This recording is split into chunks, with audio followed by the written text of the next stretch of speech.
Ladies and gentlemen, this is Big Ray's Wrestling Show. You know me, I'm the Mark of the Masters, the man with a plan. Big Ray here to stay to talk some TNA today, Impact 8/29/2013.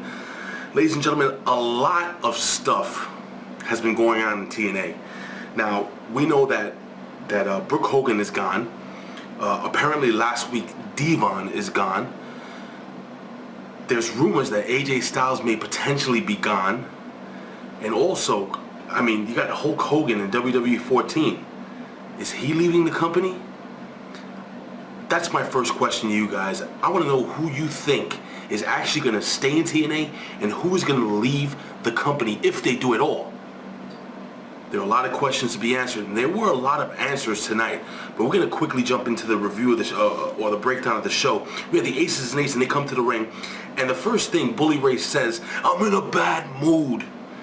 And Bully Ray says that he wants some answers. He wants some answers from the Aces and Eights. And he goes to Bischoff and he goes to Briscoe, and nobody knows what the hell happened. Everybody's all confused. Well, he asked Nux, and Nux says, well, I was taking care of business. I was beating everybody up outside the ring. And when he went to Mr. Anderson, he asked Mr. Anderson, and Mr. Anderson says, I don't know what the hell's going on. So anyway, basically, Bully Ray ends up calling Tito Ortiz to the ring. And Bully Ray basically states that he wants to bring Tito Ortiz into the Aces and Eights. Now, while prior to this, he just started to destroy Devon. He started saying how Devon was basically riding his coattails, how Devon was not basically he trashed Devon. While he was doing this, I noticed that the Aces and Eights, especially Mr. Anderson, looked to be very, very upset. Excuse me, with the fact that Bully would be trashing his own brother Devon, and Devon being such an intricate or integral part of the Aces and Eights. Well, anyway, Bully continues to trash Devon, calls Tito Ortiz, basically says he doesn't need anybody, he just needs Tito Ortiz, basically putting down his own brothers. And then he calls Miss Tessmacher, Brooke Tessmacher, who is so much hotter than Brooke Hogan. Again, my opinion. But anyway, he calls her down to the ring. She has a vest, and he's about to put the vest on Tito Ortiz. And Mr. Anderson's like, "What the hell's wrong with you? What's wrong with you? Are we supposed to vote on this?" And Bully Ray puts him in his place, and he says, "I am the leader of the Aces and Eights. I am the president. You stand your ground." Well, Bully actually puts the vest on Tito Ortiz, and then we notice that he tears the name of Devon off, dropping it to the ground like it was a piece of garbage.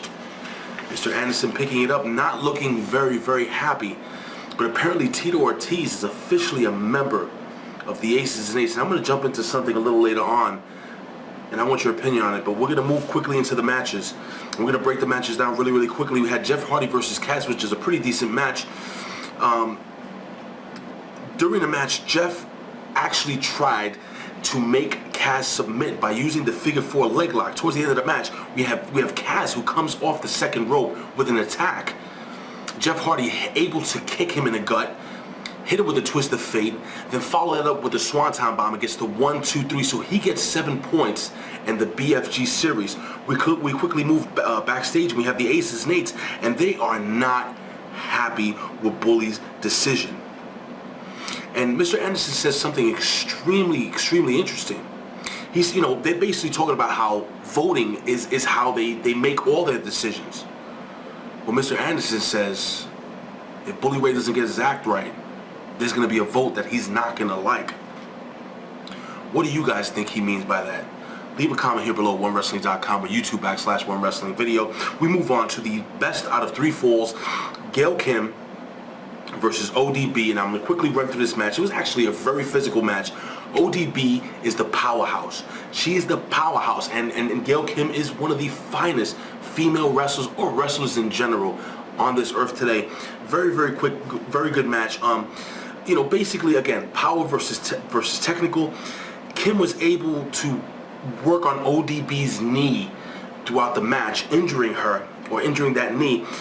She actually ends up putting ODB in a kind of a modified Texas cloverleaf, and ODB taps out. ODB comes back, and she actually rolls Gail Kim up in a small package, and she gets a pin. Now it's even 1-1, and then ODB actually wins and becomes the #1 contender for the Knockouts title by making Gail Kim tap out to her version of the Texas Cloverleaf. Now we go backstage and we have Bobby Roode, and Bobby Roode and Christopher Daniels are not happy that A-Double, Austin Aries, did not join their group, and A-Double was basically cutting a promo backstage. He gets interrupted by Daniels, and they get in each other's face, and it was really a really hot promo. And there was a part where I believe Daniels states that he will knock Austin Aries flatter than Miley Cyrus's ass, and that's really flat. I'd like to know what your opinion is. Actually, I don't want to know what you think about Miley Cyrus's ass. We move on, and the main event Mafia come to the ring. Now Magnus, apparently there are a whole bunch of different rumors, and I'm not going to get into the rumors because I couldn't really find out exactly what happened. I don't know if it was a visa problem. I don't know if it was something with his actual license to wrestle, but apparently Magnus was not available to come to the show tonight, which I have my own opinions about it. I would like to know what you guys think. What do you think about one of the most integral parts or integral members of this organization not being able to make it? Again, I would like to hear what you guys think. Anyway, we have Rampage Jackson. Rampage Jackson comes to the ring and he cuts a really interesting, it was a weak, bad promo. I'd rather just have Rampage Jackson stand there looking tough. I don't want him to say anything. Remember how the $1 Million Man Ted DiBiase had Virgil, and Virgil looked really tough just standing there with his arms crossed? Well, I like more of that and less of him on the mic. And then he goes on cutting promos for Bellator. I really didn't want to hear that. But anyway, now flipping the script, Samoa Joe took that mic and he basically owned the crowd, and Sting continued with his woo, and Sting just basically took over. Hey, it was great. Sting and Samoa Joe saved that little promo. They put over AJ Styles and they thanked AJ. They wanted to thank him personally. AJ Styles comes to the ring and he basically accepts their thanks, and then he says that there are a lot of questions that needs to be answered. Now, AJ Styles basically put it out there. He's not a member of the Aces and Eights. I'm sorry. He's not a member of the Main Event Mafia. I apologize. He is not a member or the Aces and Eights. He feels that he's been a part of it, and it's just not his gig. He doesn't like to wear the suit and tie.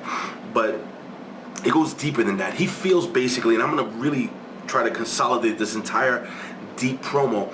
He basically feels, and again, this is my opinion, I think some of the best promos are promos that are shot from the heart. And I don't think this promo was scripted. Now, we do know that AJ Styles, his contract is up very, very soon. And AJ Styles has carried this company from the beginning, from the very, very beginning. From the first time I saw TNA, I knew of AJ Styles. And the fact is that AJ Styles feels that he's been stabbed in the back, end quote, too many times. He actually uses his actual name, Alan Jones, and he states that that he is disappointed with the business of professional wrestling, and he actually calls out Dixie Carter, and he basically states that the reason why he kind of changed how he felt or changed his persona was because of that darkness that basically crept into his heart. But he did realize one thing. He wants to be that major player, and he said something that was that stuck out to me. He said he was better than the best in the world. Is he throwing the jab at CM Punk? He says he said, I am better than the best in the world. I am phenomenal. AJ Styles, which was really, as I say, interesting to me.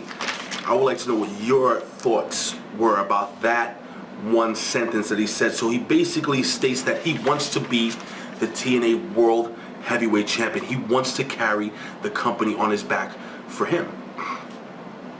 AJ Styles faces Bobby Roode in a very solid match. Basically, AJ was trying to get Bobby Roode to submit, to get 10 points to get into that top 4 bracket for the BFG series, and he tried he tried the calf killer on Bobby Roode, but it didn't work. Basically, AJ Styles was able to roll Bobby Roode up with a small package for the 1-2-3, so he does get 7 points, but he is just outside.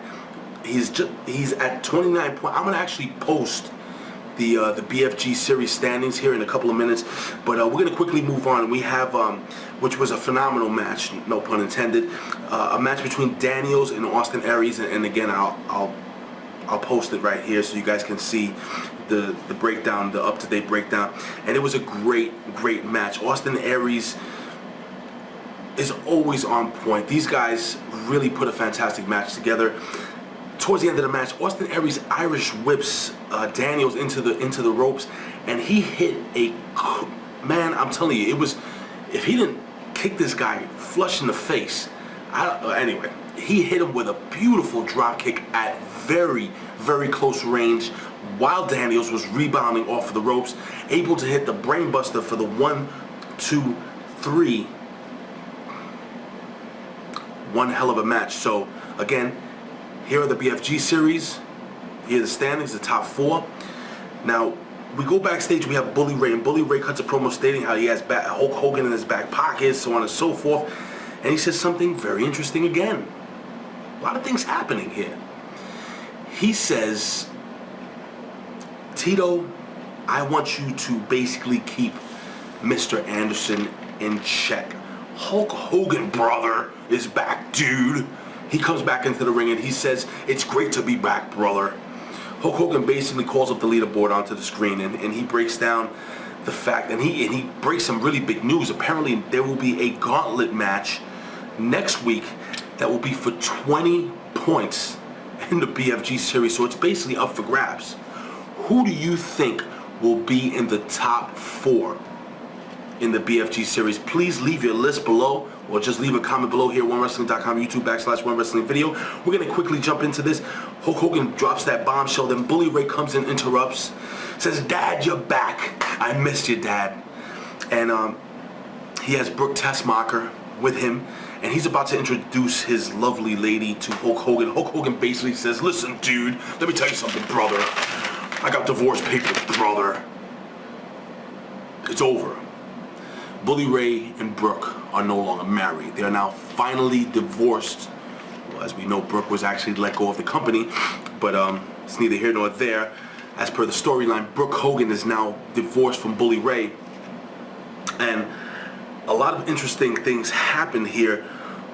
Bully Ray cuts the promo basically saying that he never cared about Brooke Hogan. He never cared about Hulk Hogan. He never cared about anybody.